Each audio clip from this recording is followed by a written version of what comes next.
Muchísimas gracias, Cami. Un saludo a todas y todos. Buenas noches. Les agradezco mucho la invitación. Jorge Ochoa, un querido amigo, me comentó de este grupo y me agradó mucho saber que hacen este esfuerzo por profundizar, por buscar caminos de compromiso concreto y que también están muy cercanos a la espiritualidad ignaciana. Entonces, pues eso nos acerca mucho y nos hace sentir parte de la misma familia. Voy a compartirles la pantalla, si me pueden prestar esta función, solo para poner una pequeña presentación y hacer más amena la plática. Muchas gracias.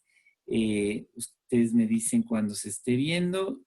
Creo que ya estaba ahí. Bueno, pues quizá lo que me parecería más interesante es escucharlos a ustedes, escuchar las preguntas que tengan, inquietudes y sobre todo para que pueda surgir, como decía ahora Camila, como la invitación personal. ¿Cuál es como el llamado particular que brota de mi realidad concreta en este compromiso con el cuidado de la casa común que se vuelve un compromiso ineludible en este momento? Estamos en un tiempo de pandemia y en ese sentido la pandemia también refleja primero nuestra pequeñez, nuestra fragilidad. Por otro lado, es una pandemia que está asociada con el modo en que nos hemos relacionado con nuestro entorno. En este sentido, es esta relación de dominación que hemos tenido como seres humanos sobre los otros seres vivientes y luego el grado de impacto y de expansión que tiene esta pandemia está asociado también con nuestra incapacidad de cuidar y de respetar el equilibrio de todo nuestro planeta. Estos ecosistemas que están heridos, que están lastimados y que hacen que cada vez sea más difícil mantener como esa estabilidad frente a un ser humano que se vuelve un ser voraz que destruye, que vive lo que el Papa Francisco expresa como esa cultura del descarte. Entonces, desde la espiritualidad ignaciana quiero invitarlos primero a contemplar esta imagen que refleja la maternalidad de Dios, la invitación a recuperar esa posibilidad de misterio. En el mundo de hoy que estamos tan llenos de estímulos, de insumos, de un ritmo acelerado que nos va también como vaciando de sentido, que vamos tratando de responder a las expectativas de todos y hay toda una competitividad que nos exige más y más y más. Y en este sentido nos damos cuenta que se va vaciando el interior. Entonces estas manos es como una invitación a recuperar el sentido de la maternalidad de Dios, ese Dios que es padre y madre y que va tejiendo desde las entrañas de su ser la vida y la posibilidad de vida. Cuánto estoy en contacto con eso más profundo de mí, cuánto en medio de esta situación de incertidumbre voy también reconociendo esa capacidad creativa, protectora que Dios mismo nos enseña. Y como vemos en esta imagen, son unas manos cansadas, desgastadas, que van también tratando de nutrir la vida. Y en eso, una frase que a mí me ayuda mucho del libro sagrado de los mayas, de los pueblos originarios del sur de nuestro México. Yo vivo en Ecuador, pero soy mexicano. Y esta frase a mí me hace muchísimo sentido. Y es, arrancaron nuestros frutos, cortaron nuestras ramas, quemaron nuestros troncos, pero no pudieron matar nuestras raíces. Esta es la voz profética de los pueblos originarios en cada lugar y que es una invitación también para nosotros. A pesar de las circunstancias, a pesar de toda la violencia que se vive y en esta reflexión sobre la casa común, el despojo que se está viviendo de tantas maneras, la pregunta es sobre nuestras raíces. ¿Quién soy? ¿De dónde vengo? ¿Dónde está el sentido de mi vida? ¿Soy todo aquello que los otros esperan de mí? ¿Soy aquellos titulares o letreros que me han puesto a lo largo de mi vida, o soy esa búsqueda particular de sentido, de encontrar cuál es mi llamado particular en esta vida. Esa búsqueda solo se puede también cumplir en ahondar en nuestras raíces. A pesar de las circunstancias, en esta situación de crisis tan difícil, es una invitación a volver a las raíces. Les quiero contar un pequeño cuento del padre Tony de Melo, un jesuita que fue poco entendido en su época, que también fue cuestionado y puesto en la lista de los autores prohibidos, que creo que nos puede ayudar en ese sentido. Había una muñeca de sal que se había preguntado toda su vida sobre quién era, cuál era su verdadero ser, y había recorrido todo el mundo buscando quién era y no encontraba la respuesta. Hasta que un día se encontró por primera vez frente a una inmensa masa que nunca había visto. Era el océano, el mar. Y escuchó una voz desde dentro que la llamaba a acercarse. ¿Quieres saber quién eres? Acércate a mí. Con un temor profundo, pero con toda esa fascinación de algo tan maravilloso frente a ella, comenzó a acercarse a este sitio y se fue adentrando en el mar y vio cómo se iba disolviendo conforme iba entrando en esta masa de agua que es el océano. En el último instante, cuando estaba a punto de disolverse por completo, suspiró y alcanzó a decir: ahora sé quién soy.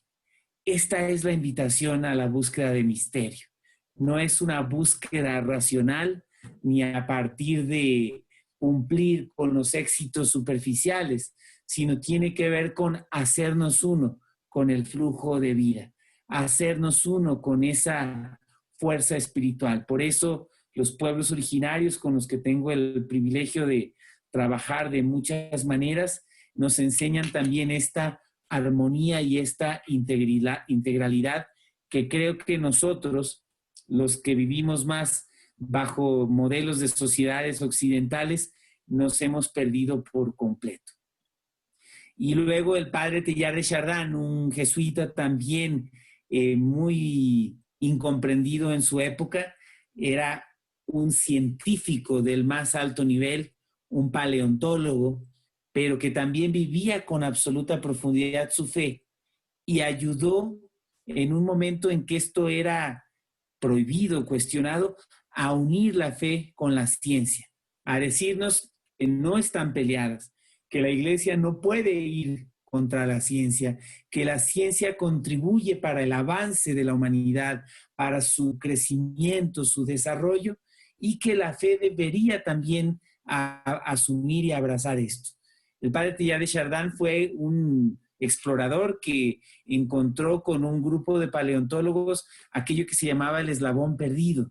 Esa como, digamos como la parte de la cadena, el eslabón de la cadena que ayudaba a encontrar y a confirmar la teoría de la evolución que no se había podido ubicar.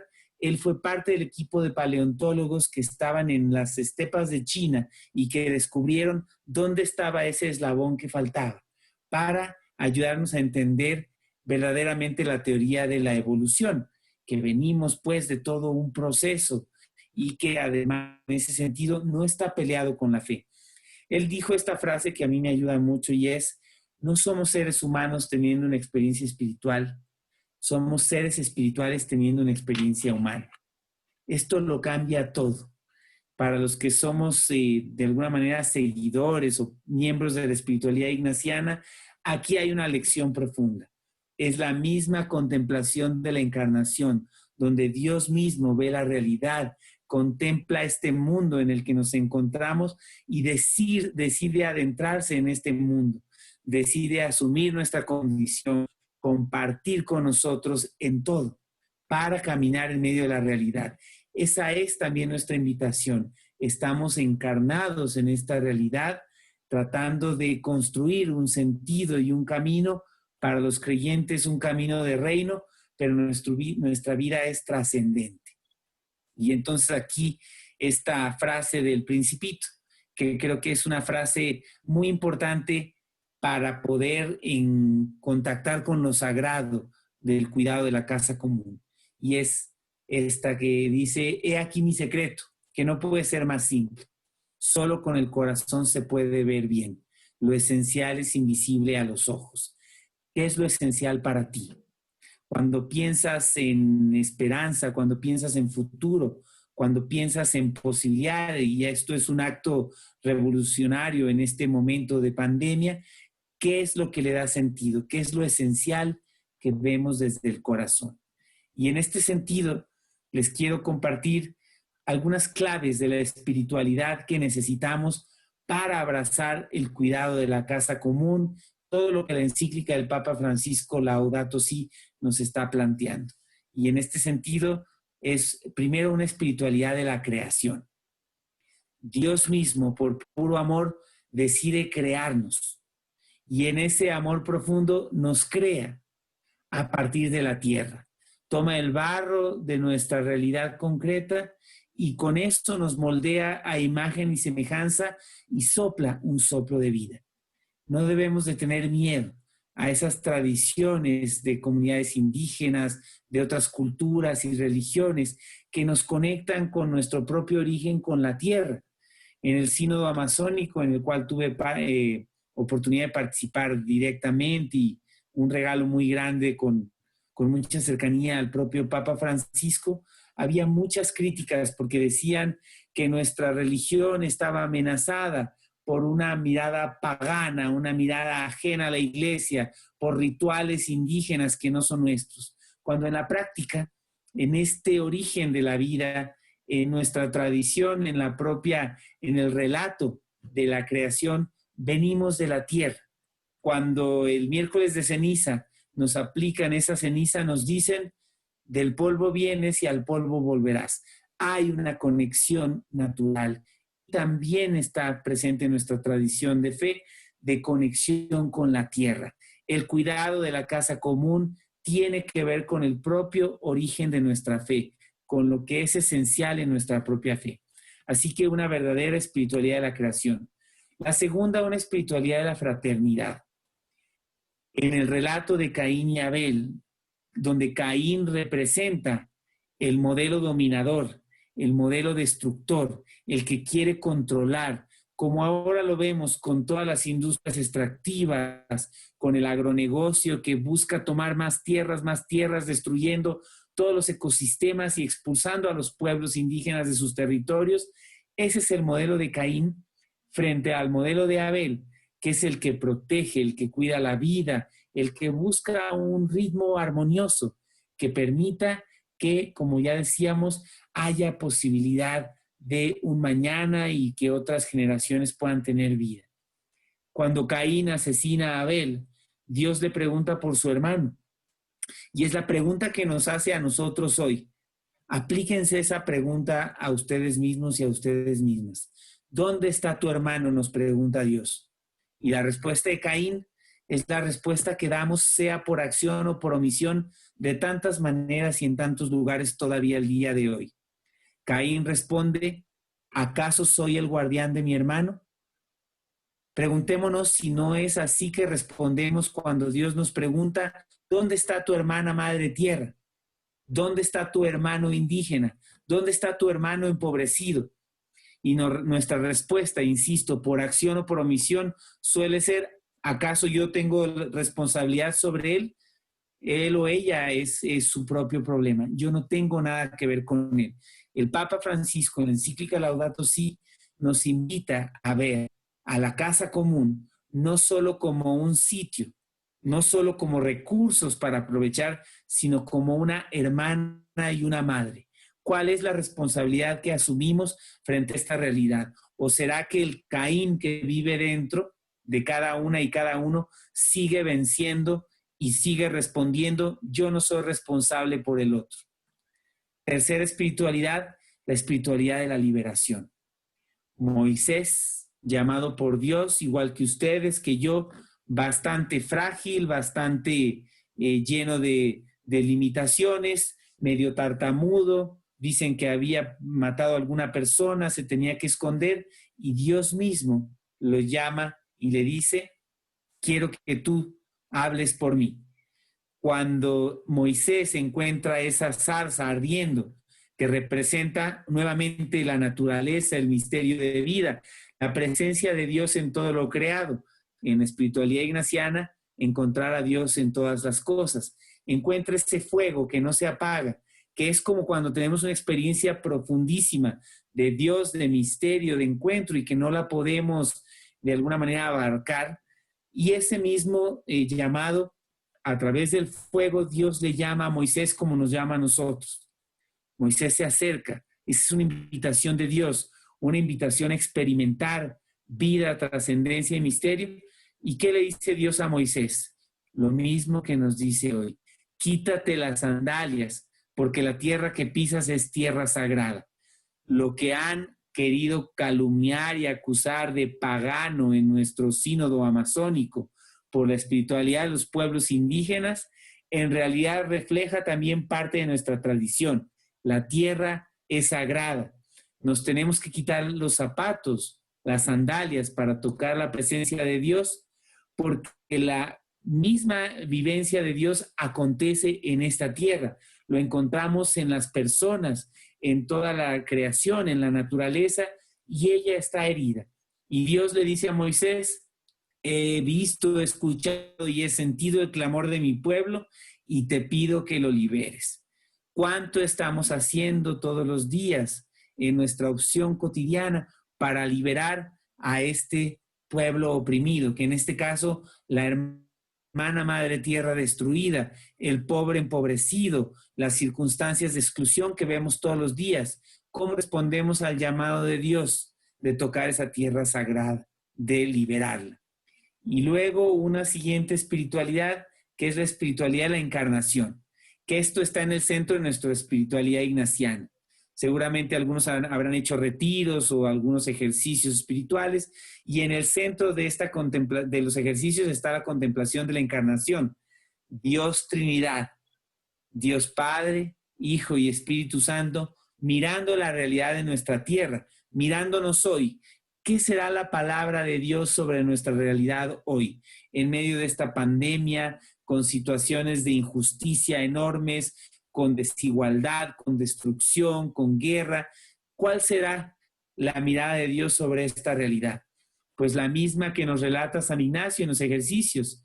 Viendo Dios esta situación y cómo nos íbamos alejando del proyecto y del sueño que tenía para nosotros y nosotras, decide encarnarse. Uno de ellos viene a hacerse uno con nosotros, en todo igual, menos en el pecado, para redimir el género humano. ¿Qué significa redimir? Traer signos de vida, posibilidades de vida, oportunidades de nuevos horizontes, pero haciéndose uno con nosotros. ¿Dónde se encarna Dios mismo en nuestra realidad? ¿En los palacios? ¿En los sitios de poder? ¿En la riqueza? ¿O más bien en la periferia? Como ya decía Camila, la periferia que el Papa nos decía en un encuentro así muy informal tomando café, nos decía: pongan atención a lo más importante. La periferia es el centro. No hay nada nuevo en esto. En la propia experiencia de encarnación de Jesús, Él se encarna en los márgenes, en las periferias. Los primeros que lo descubren, que lo encuentran, son los pastores que tenían oficios indeseables, oficios impuros. Es en digamos, en un portal de Belén, en un sitio que seguramente habrá sido bastante sucio, maloliente. Ahí es donde se encarna Dios mismo y hace redención del género humano. ¿Cuánto espacio damos para que esa redención acontezca en nosotros y en nosotras? ¿Ponemos las manos o no para acompañar esa encarnación, y sobre todo con la opción preferencial por la periferia? Y por último, una espiritualidad del diálogo, del encuentro de saberes. Para mí esto ha sido un regalo profundísimo en estos tiempos. Es el encuentro con otras culturas, con otras espiritualidades.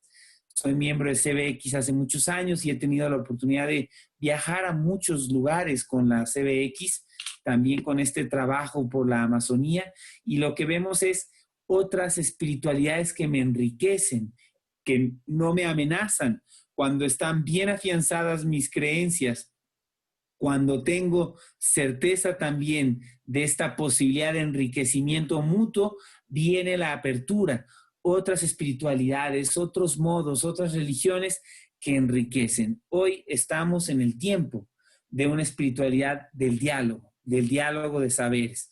La encíclica Laudato Si nos invita a ver en las tradiciones culturales y espirituales de los propios pueblos indígenas, antes considerados o muchas veces todavía considerados como excluidos, como atrasados, hoy se convierten en fuente de vida.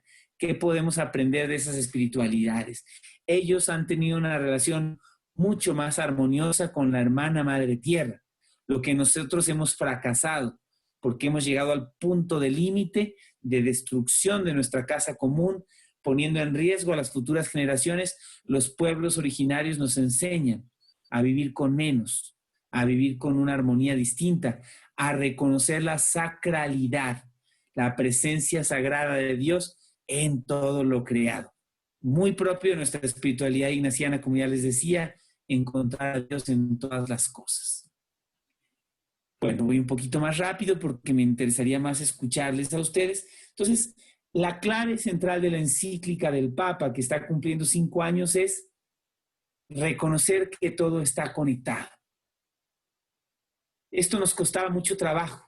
En la visión de Caín se trata de mí, de yo, de mi éxito, de mis logros, de acumular, de tener prestigio. ¿Cómo puedo entender la interconexión y todo interconectado? Yo pongo siempre el ejemplo de a las abejas y su capacidad de polinización, a ese insecto pequeñito, le debemos la posibilidad de que la vida se sostenga en la tierra. De hecho, el 60 o el 70% de todo lo que comemos tiene que ver con esta polinización. Lo mismo también con los murciélagos, ahora también tan estigmatizados. Son también seres polinizadores por naturaleza, los necesitamos para la vida. El problema no era el murciélago, el problema es cómo el ser humano se relaciona con los seres vivientes y cómo los manipula y cómo rompe con el equilibrio. Pero si las abejas desaparecen, si desaparecieran de un momento a otro, pasarían 2 o 3 años y la vida no sería posible de continuar. Esto es también así de claro. ¿Cuán conectados estamos cuando un insecto que parece tan pequeño? Pero ahora con la pandemia mucho más. Un virus microscópico ha postrado a la humanidad entera, viviendo una situación inédita que nunca antes nos hubiéramos imaginado, que parecía imposible. El ser humano que se sentía todopoderoso, ahora se da cuenta que es ínfimo y que la necesidad de reconocer nuestra conexión de ella, de esa capacidad de reconocer esto, dependerá de nuestro futuro. Estamos profundamente interconectados. Hace unos meses, recuerden, cuando se escuchaba que había un brote en China y que esto era pues algo delicado, nosotros jamás nos imaginamos que podría llegarnos y de esta manera. Tampoco nos imaginábamos que esto iba a extenderse con tal fuerza.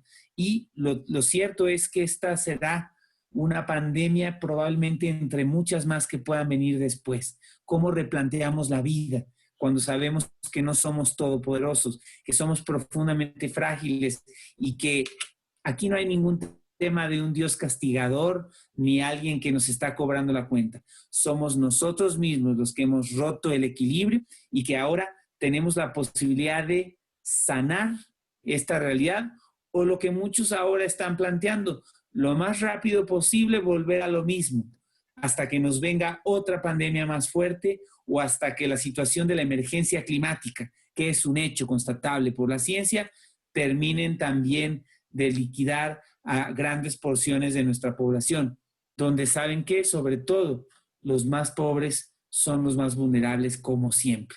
No quiere decir que esta pandemia distinga, no.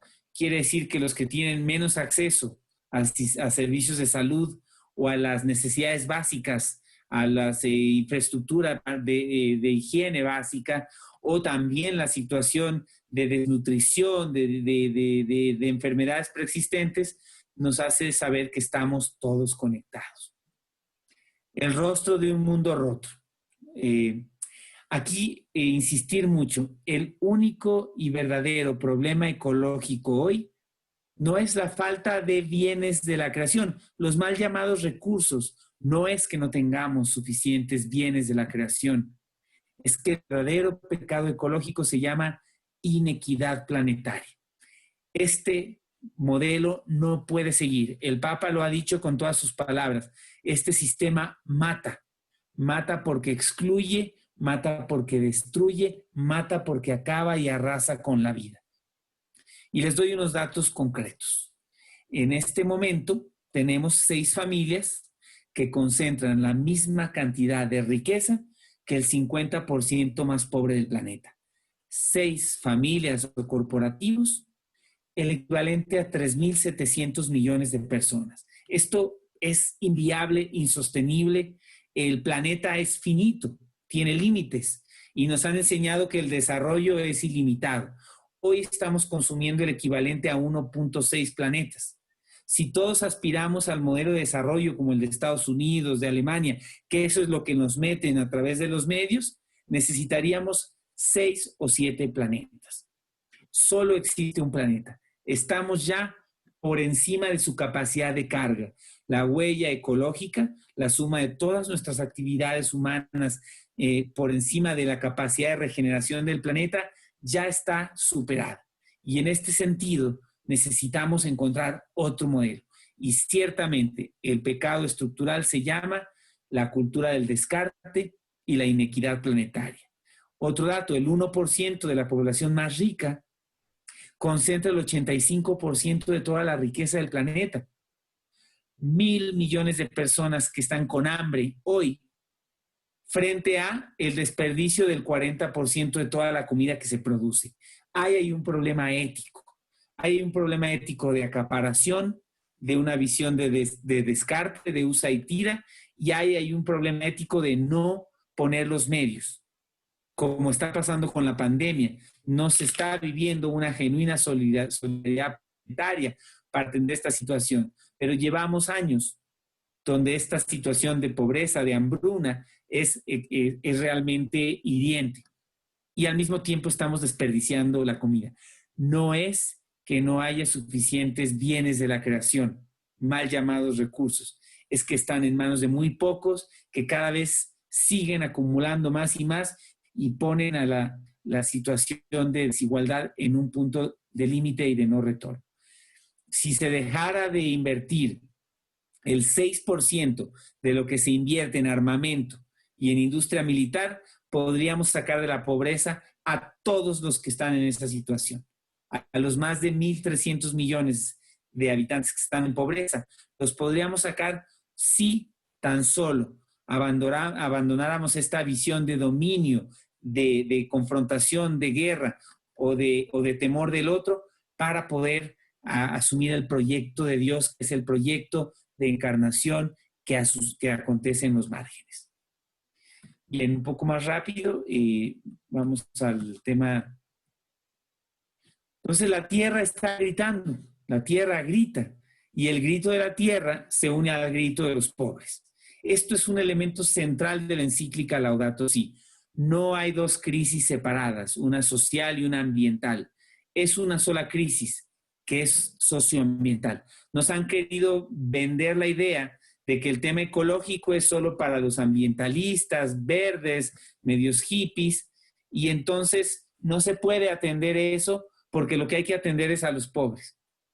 En este sentido, aquí hay una claridad absoluta en la encíclica. Es una sola crisis. Los más impactados por esta crisis ambiental o emergencia ambiental son los más empobrecidos, los que están viviendo las situaciones de hambruna, como nunca antes se habían dado por sequía en regiones de África, son los más pobres. Las zonas inundables de muchas regiones de los litorales de nuestros países, los que se van a quedar bajo el agua en un plazo de 35 años, si no cambiamos, son los más pobres. ¿A dónde van a ir? Aquí hay una situación tremenda y es una sola crisis socioambiental. No puedo yo decir que hago una opción por los pobres desde la espiritualidad ignaciana, por ejemplo, sin asumir también una opción por el cuidado de la casa común. Aquí hay un imperativo ético universal. Y esta imagen en Manaus es muy fuerte, en el corazón de la Amazonía, donde yo he estado tantas veces, donde ahora se están contagiando cerca de 2.500 personas diarias. No sé si han visto las imágenes, parecido a lo que pasó acá en Ecuador, en Guayaquil, fosas comunes enormes, la gente está muriendo en las calles sin atención, una situación horrible, fruto de esta actitud de la cultura del descarte. Aquí hay una disyuntiva y es la pregunta para todos ustedes, para nosotros, nosotras, en la encíclica Laudato Si. O cultura del descarte, del dominio desde la visión de Caín, de la desconexión con lo sagrado y la tierra, o la cultura del encuentro. Miren el resultado de la cultura del descarte. Este planeta no da más, no tiene una visión ideológica. Esto no es de izquierdas o de derechas, esto es de sostenibilidad planetaria. Esto es de teorías del desarrollo, un desarrollo ilimitado sobre un planeta finito, donde estamos ya hipotecando a las futuras generaciones. Y entonces la encíclica Laudato Si plantea estos ejes prioritarios. Este es como el resumen de la encíclica. Lo que ya estaba diciendo ahora, hay una relación íntima y directa entre los pobres y su situación y la fragilidad planetaria. Lo segundo, todo está conectado, ya lo había dicho antes también. Lo tercero, no, la tecnología no es mala. La tecnología es necesaria, es potencialmente buena. La tecnología no tiene voluntad, no tiene intencionalidad. La intencionalidad la tienen los seres humanos. ¿Es una tecnología para dominar, para destruir, para acumular? ¿O es una tecnología para crear solidaridad? El problema es el paradigma tecnocrático, que la tecnología sustituye a Dios, que la tecnología sustituye el encuentro, que la tecnología sustituye a la solidaridad. Y estamos en una fase de una desconexión profunda, aunque también estamos en una fase de otro tipo de conexión, como en esta pandemia lo vemos, o como esta oportunidad de estar juntas y juntos hoy, a pesar de la distancia. El problema no es la tecnología, sino el paradigma tecnocrático, la sustitución de Dios por estos semidioses que son también pasajeros y que al final nos vacían de sentido, nos dominan y nos imposibilitan el encuentro unos con otros. La invitación a otro modo de economía. La economía no puede estar sometida por los intereses políticos. La economía tiene que estar sometida por los intereses del bien común, por los intereses de la mayoría, por los intereses de un futuro planetario. Quinto, el valor propio de cada criatura. Hoy nos damos cuenta con esta pandemia, pero como ya les decía el ejemplo de la abeja, hay un frágil equilibrio que está roto. Todas las criaturas tienen un valor y en este sentido, creer en un Dios todo amoroso y encontrar a Dios en todas las cosas es afirmar que está presente en todas las criaturas. Si no, ¿para qué las ha creado? Hasta las cucarachas que nos caen tan mal. Bien, siguientes puntos, el sentido humano de la ecología. La ecología no es un tema ambientalista, tiene que ver con lo humano, todo lo humano, el futuro humano está en juego por el tema ecológico. Lo siguiente, necesidad de debates sinceros y honestos. La política en muchos casos está corrompida, sometida por intereses económicos, sometida por intereses parciales. Necesitamos debates sinceros y honestos. El creyente necesita saber que el foro de la política es importantísimo, que tenemos que participar ahí, no en la politiquería ni en el partidismo, aunque hay también llamados especiales en ese sentido, pero sí en la incidencia, en la acción pública, en abrir debates sinceros. Y es el siguiente punto. La política internacional y local, no tengo mucho tiempo para estarles contando, pero hemos estado en Naciones Unidas innumerables ocasiones con líderes indígenas, en las conferencias de cambio climático como la COP21 de París, hemos participado en intercambio también con gente del Vaticano, con representantes de los gobiernos, con posibilidad de acceso a los presidentes, lo mismo en espacios regionales como la Comisión Interamericana de Derechos Humanos. Es un espacio donde el creyente tiene que estar, pero ¿a partir de dónde y de qué? de la voz de los propios pueblos, del grito de la tierra, defendiendo una causa ética. Y ahí creo que podríamos hacer una gran diferencia. Siguiente, la cultura del descarte, que ya lo he dicho hasta el cansancio, y sobre todo un nuevo estilo de vida. Hoy la pandemia nos obliga a repensar cómo vamos a vivir. Es un momento donde lamentablemente ha sido por las malas, donde hemos estado forzados por la situación, donde se nos pide un nuevo estilo de vida. Nos damos cuenta qué es lo verdaderamente esencial en esta vida. Y en esto yo creo que todo el mundo anhela el abrazo, el encuentro, va viviendo además con lo básico, lo cual nos dice que es posible cambiar. Lamentablemente tiene que ser por esta situación tan difícil, dolorosa, donde tantísima gente está perdiendo la vida. Este es el índice de la encíclica. El resumen es, ¿qué le está pasando a nuestra casa? Yo les animo a que la lean, que la reflexionen, que la oren, que la estudien. Es la primera vez que la iglesia se pone a la vanguardia de la ciencia. ¿Cómo es posible que la iglesia tenga algunas de las universidades más prestigiosas del mundo? Yo he podido estar en eventos dando conferencias en la Gregoriana, en Georgetown, en Estados Unidos, en Fordham, en la Católica de Río de Janeiro. Tenemos las mejores universidades del mundo y hemos dejado la ciencia a un lado o no lo conectamos con nuestra fe. Por primera vez la iglesia se pone en la vanguardia de la reflexión científica para señalar los diagnósticos. Eso es una gran novedad. Científicos de los más renombrados, premios Nobel también, reconocen en la encíclica el documento más importante, no de la iglesia, del mundo, y no de este momento, de estos 5 años, probablemente el documento más importante de toda una generación. ¿Qué tanto lo estamos trabajando? Segundo elemento de la encíclica, nuestra fe no está peleada con la ecología, no es una locura del Papa Francisco, que es medio radical, medio rojillo, lo que sea, sino que hace una recuperación de todo el camino histórico de la fe, cómo hemos estado conectados con el cuidado de la creación.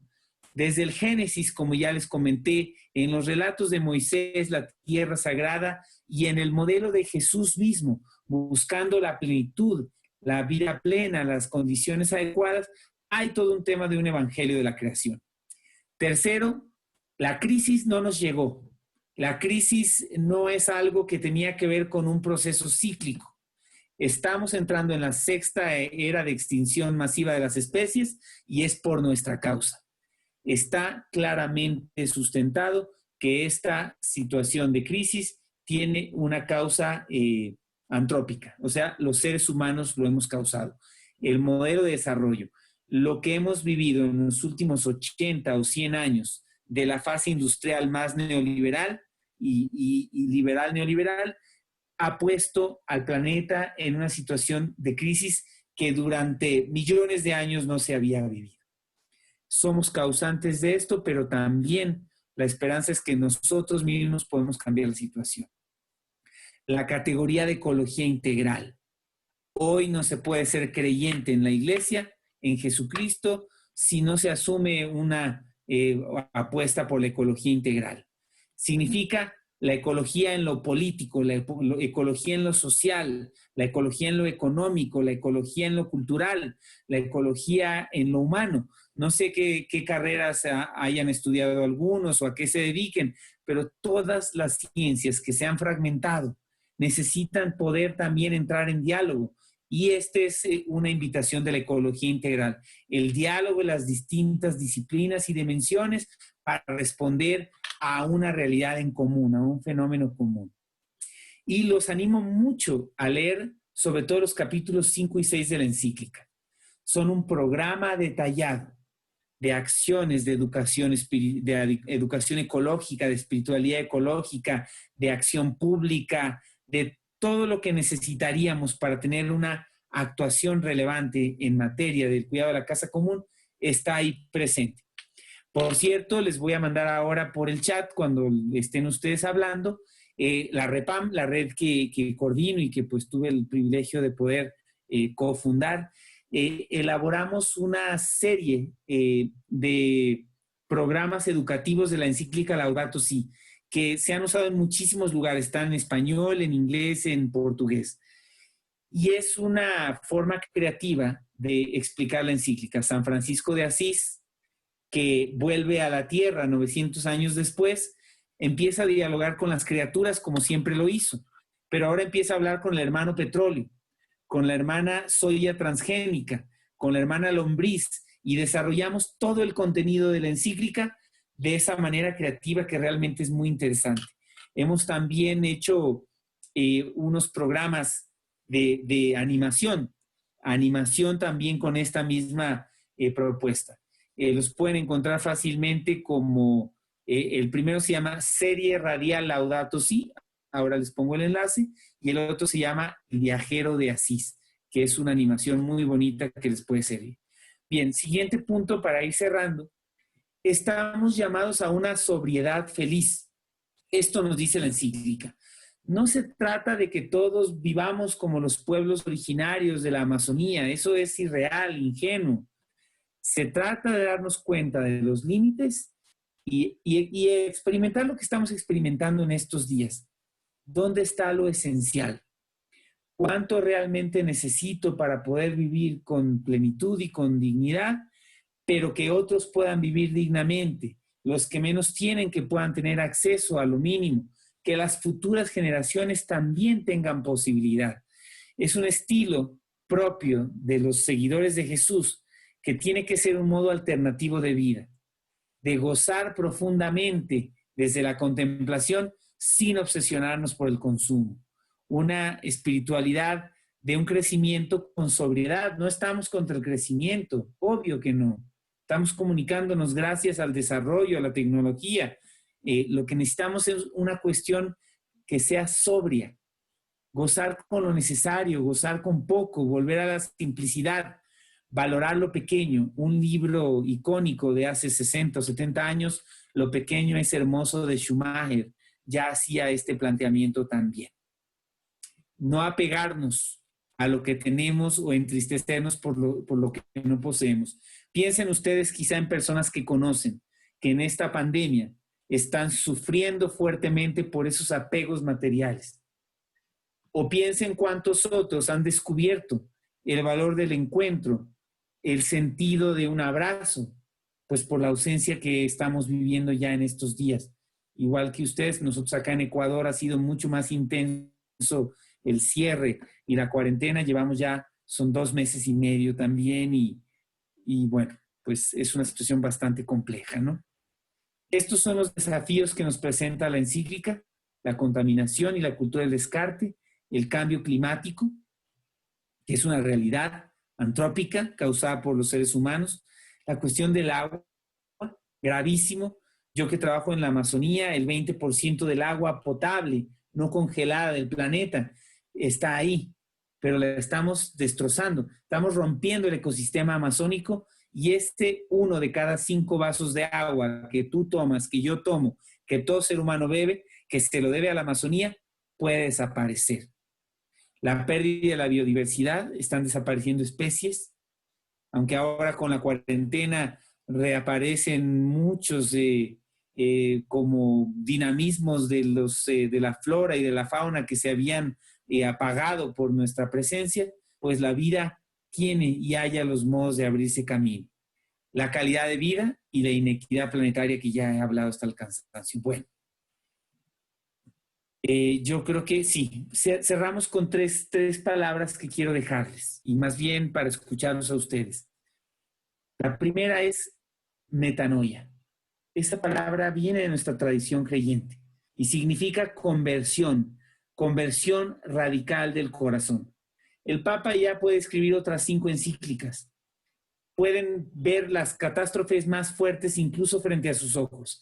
Si no hay una conversión radical profunda de su corazón personal, como el discernimiento ignaciano, si no hay una libertad interior y una actitud de disposición al cambio, nada va a cambiar. O hay una conversión radical. Por lo tanto, esa transformación necesaria comienza en el corazón de cada uno, cada una, no hay futuro.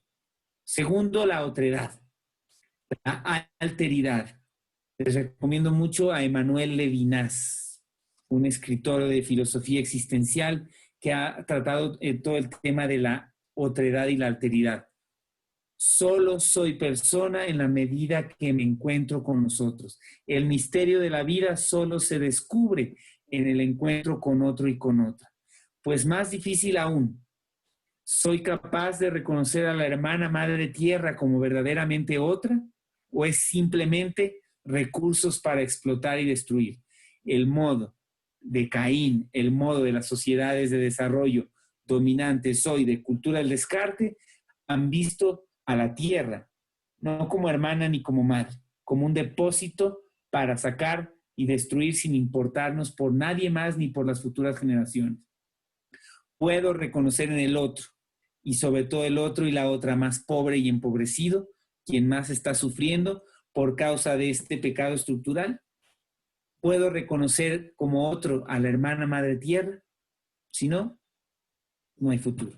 Y la última palabra, parresía, que significa la palabra profética, la iglesia en salida, el compromiso cotidiano, no el de resguardarnos en nuestra iglesia para nosotros mismos, nada de malo si es que eso nos da fuerza y envío para salir, pero ¿qué significa ser contemplativos en la acción, según la espiritualidad ignaciana en el mundo de hoy? Modelos como San Francisco Javier, enviado y lanzado en misión a sitios donde nadie iba. Matteo Ricci, adentrado en la cultura de la China, que también después fue prohibido de seguir explorando esos nuevos caminos. Teilhard de Chardin, como ya les mencioné, Monseñor Romero, ¿cuántos más? Que han hablado la palabra valiente, la palabra profética de denuncia y se han arrojado a salir de su sitio tranquilo para cambiar la realidad. Bueno, pues yo prefiero dejarlo ahí para que podamos tener un momento de compartir. Si les parece, Cami, de pronto uno